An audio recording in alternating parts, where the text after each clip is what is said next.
I would like to take this opportunity to extend a warm welcome to all of you who have registered for this brand new series of Webcast Wednesday. So when I say Webcast Wednesday, you probably have a couple of questions in mind, especially those of you who are attending it for the first time. Questions like, what is Webcast Wednesday all about? Why should I attend and what value is it going to add? Also, some of you might wonder that after learning something every Wednesday, can I actually go on and implement this practically? Is there going to be someone guiding me through all of this? And I'm going to try and quickly answer these questions for you. To start off with, or rather to say the least, Webcast Wednesday is wholly centered around LabVIEW. LabVIEW, which is a National Instruments graphical programming language.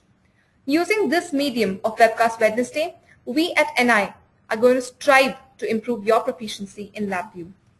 And how we're going to be doing this is week after week, we're going to be introducing you to one new concept about LabVIEW. And this is going to be done in a very structured and theme-based manner. Now coming to who will be presenting. The application engineers at National Instruments are going to be your presenters. And apart from this, we're also going to have industry experts come and speak to us about their applications and how LabVIEW helped them through it.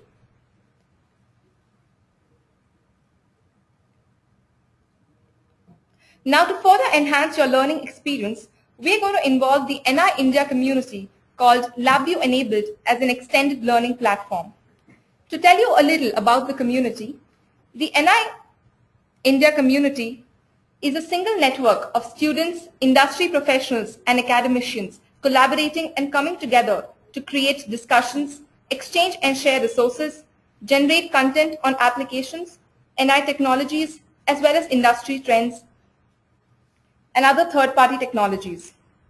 Webcast Wednesday and LabVIEW are going to go hand in hand from now on. You can watch all the previous episodes of Webcast Wednesday, which will be archived on the community.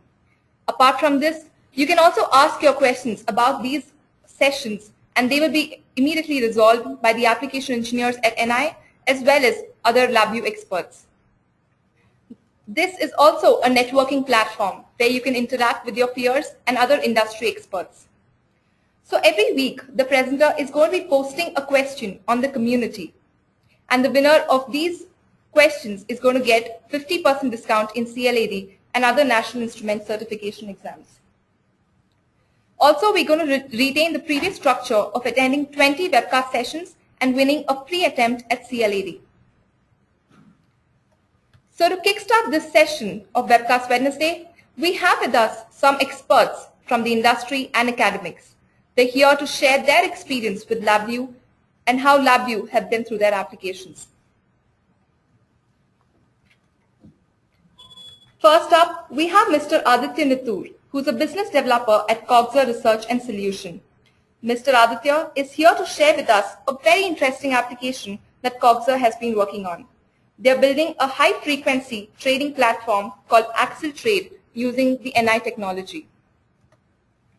Hi, my name is Aditya. I'm from Cogxar Research and Solutions.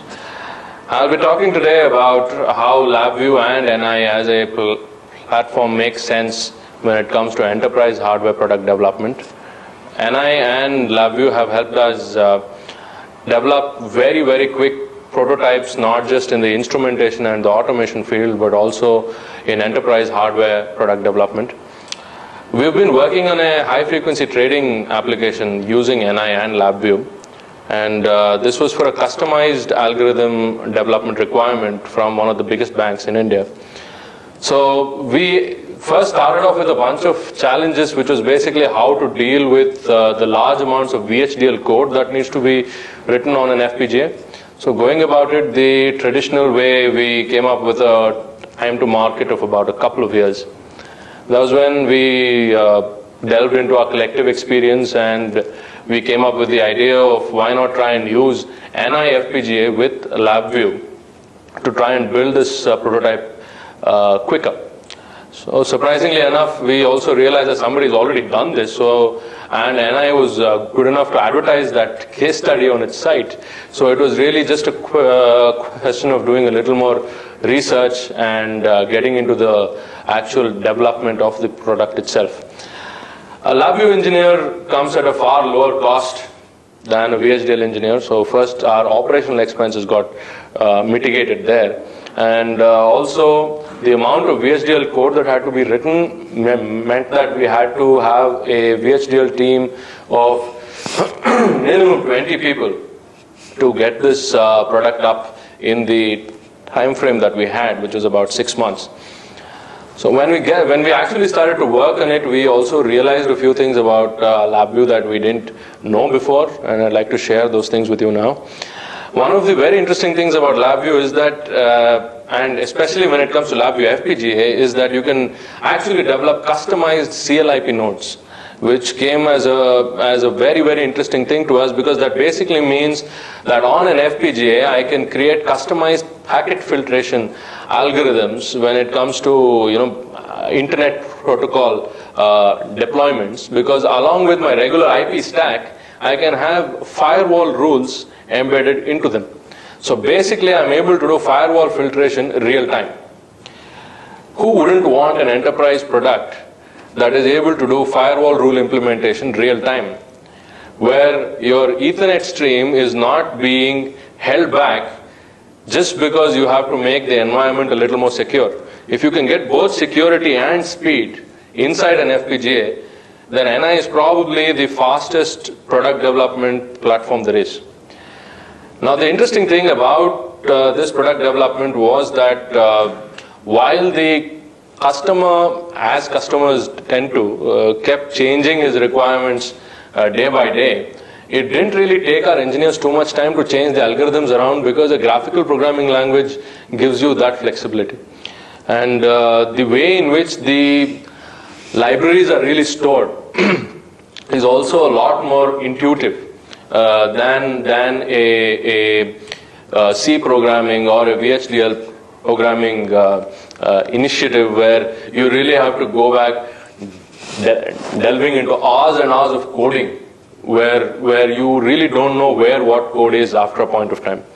So for a small team and for a startup like ours, an NI platform, even for an enterprise hardware development, made a lot of sense. Webcast Wednesday is a platform where LabVIEW enthusiasts from all over the world can come in from their various disciplines and experience and share on this common platform. Now, the advantage that Webcast Wednesday has given me is that when I was able to look at a problem from a third-party point of view, it always resulted in a solution which I wouldn't have thought of by myself. So I hope that you're all having a similar experience with my conversation with you, and I hope that you all come out of this experience feeling the same pleasure that I felt when I was able to find a solution to a problem that I had. Thank you. Thank you, Mr. Aditya. That was very informative. I'm sure our audience must have loved it. Next up, we have Dr. B. Kanmani, who's a professor and HOD of telecommunication at BMS College of Engineering. Ma'am has done her postgraduate from IIT Kanpur and PhD from the Indian Institute of Science. She has about 20 years of teaching experience. Today, she is here to share how LabVIEW can be incorporated into the undergraduate engineering courses. Over to you, Kanmani ma'am. I'm going to speak on LabVIEW in the undergraduate engineering curriculum.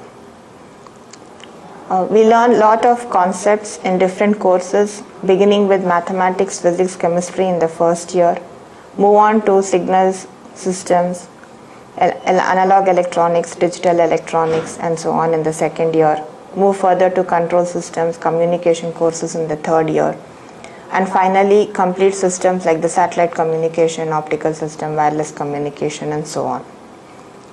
Now all these courses are well taught in the classroom, but better learning happens if we are able to implement and have an experimental setup or have an experiential learning. Now, we could have different platforms to enable our learning or to help learning all the concepts better.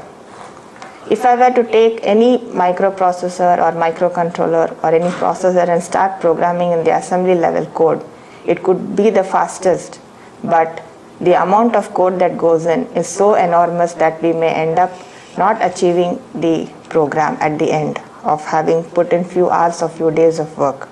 If I move on to the next level, C, once again I need to declare every variable, the size of the variable, the type of the variable, and then go in for the code. And to have the plot of the results is not so easy. If I next move on to any other platform, once again the programming, the syntax ends up with some disappointment that I want an easier and a faster platform which will help me immediately convert an equation or a block diagram to a code. And LabVIEW comes handy because in LabVIEW there is no syntax, error, everything is drag and drop. Once we have understood an equation or once we have understood the block diagram, pull or put the suitable basic blocks and connect them up together, and we have the program running. We can see the results, we can change the variables in running state. While the program is under execution, I can increase or decrease a variable, change different parameters, and observe the result. And which courses can we have the LabVIEW in? Any course in any topic in mathematics, any topic in the first year second year digital electronics or the analog electronics course. But to give an example, let us say the digital electronics course that is taught in the second year of the undergraduate engineering. Usually in a semester of about 16 weeks, we do around 12 experiments. If I were to attempt doing on the LabVIEW platform, all the 12 experiments can be done in about 4 hours time. And hence, what is the advantage of this platform? I could repeat all experiments that was taught in the college, in the lab. I can repeat. In addition, I can do as many experiments I feel like in any other course, and also do additional experiments which are not taught. We could take LabVIEW into any course in the undergraduate engineering. And do I have any constraint on the software? This software is freely downloadable from the website, so I can download the software. There are enough modules available to help me with the learning process, and it's easy to learn. If I spend 1 or 2 days trying different functions, I'll be able to write programs for what problem I have in mind.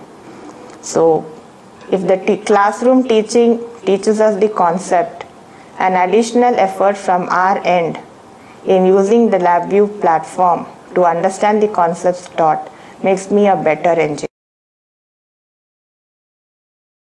Now, having decided LabVIEW as one of the platforms where we could use it for learning the concepts in the undergraduate engineering education, the question is, how do I begin using LabVIEW? And one option that is available for all of us is the Webcast Wednesday series that happens every week, and it is open to all of us. All that we need is to take half an hour in a week, and we'll be able to have hands-on session, and where every week one topic is emphasized, and we are taken through the procedure in arriving and understanding one concept. So attending every Wednesday will help us learn the platform and also help us learn to write a code in LabVIEW, execute it, and eventually we will be able to take this initial knowledge and apply it to any course and any concept that we desire to do. Thank you, ma'am, for showing us how LabVIEW can be used in academics. Next, we have Mr. Senthil, who is the Technical Director at Apna Technology and Solutions. Mr. Senthil is a LabVIEW veteran who has been working on it for the last 15 years. He is here with us today to share a range of applications that he has worked on. Over to you, Mr. Senthil. Hi, good evening, guys. This is Senthil. I'm a Technical Director, Apna Technology and Solutions. We are an alliance member of National Instruments. I'm here to share my experience with LabVIEW. To say the least, I've been using LabVIEW for almost a decade and a half, like say 15 years right now. And it's really interesting how I started on LabVIEW first. I've been working on a project for almost 6 months with C, which I'm a very hardcore fan of even right now, yes. But then I came across this LabVIEW and then I was totally amazed when what I put on for 6 months was, no exaggeration, I could able to do it in 15 minutes. That's when I started off using LabVIEW, right? And when I say this 15 minutes time, it is not that after I become a LabVIEW expert, I was introduced to LabVIEW, I had a concept saying, okay, this is what I'm trying to do. And then when I started using them with one of the LabVIEW engineers or one of the N engineers at the point of time, I was really zapped. And that's when I said, okay, I need to use LabVIEW and then start learning with it. So if you look at the kind of applications we have started doing from then on, to start with, we have done very simple application with a single DAC card, which has like we used to call it as multifunction DAC card or ECDs card, that is in 2000 times, right? So, which used to do a simple data acquisition setup, like you hit a button, captures the data, saves into the file, and then you can export it into an Excel sheet, whatever. So very basic functionality to a little complicated system like a test setup. You can sequence a particular operations, which or more like a traditional PLC job would do, but we were using that in LabVIEW. We are replacing all your test equipments, test systems with that. And the advantage what we saw from using a traditional C programming to a LabVIEW thing, with the whole set of a tool set that comes along with it, like if I had to do a file write, it is already there. I don't have to open, create, whatever. So I don't have to carry about the handles, I don't have to worry about the pointers. Everything is there in that. So that helped us save a lot of time in terms of reporting and data acquisition. It's a single VI that would acquire the data for me, and it takes care of all the buffers, memories. So then we started, okay, let's go into a little more complicated setup. Let's not just stop with data acquisition. So where we went on to an RT system. So RT system with LabVIEW RT, it gave us the complete deterministic things. So we were controlling furnaces, and we were controlling your ATEs, automated test equipments, which needs to be done on a real time. And then we were doing profiling of a different system. We were doing profiling in terms of how the pressure varies real time with respect to what time. And we were also doing your servo control systems in RT. And apart from the servo control systems, we were doing real-time data acquisition. When we say real-time data acquisition, we are talking about high-speed acquisition here. And then we also went on to make a rugged data loggers with the RT and FPGA put together.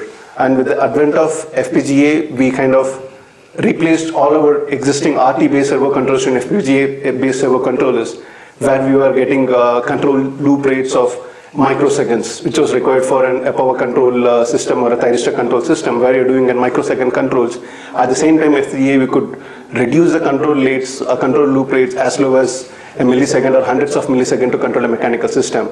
So that's, again, most of the things are developed with the toolkits that are readily available on the LabVIEW front, like your PID control toolkits for FPGA, PID toolkits for your RT, and we have simulation toolkits. So all these helped us to develop the applications which are in normal cases would have taken 6 months or more, in many more months to do it. We were able to shrink it down into a much smaller time.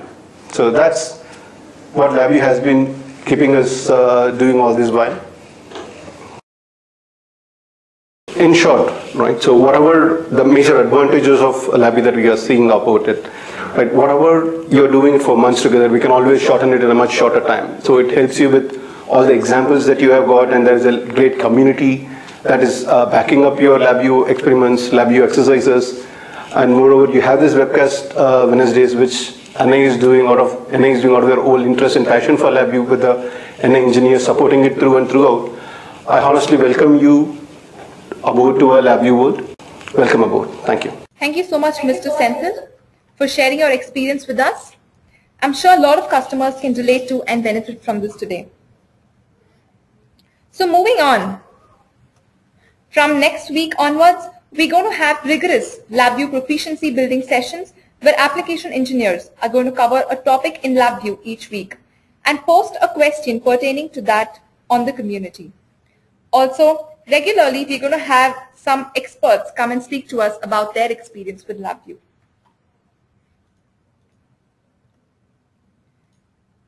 Now, coming to the contest of this week, Since we haven't covered a very technical concept today, the question for this week is going to be fairly generic.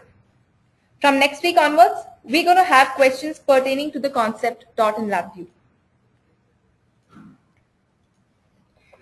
I'm hereby going to open the question for this week.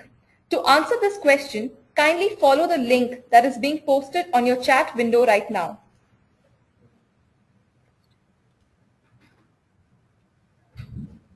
We're looking forward to maximum participation from your end. NI goodies will be given away to winners every week.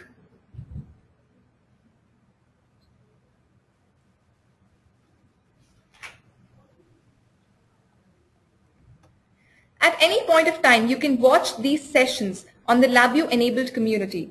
Also, you can answer these questions that we posted along with the video. To do so, you just have to follow two very simple steps. Visit the LabVIEW enabled community and select the Webcast Wednesday graphic that you'll see on the left side.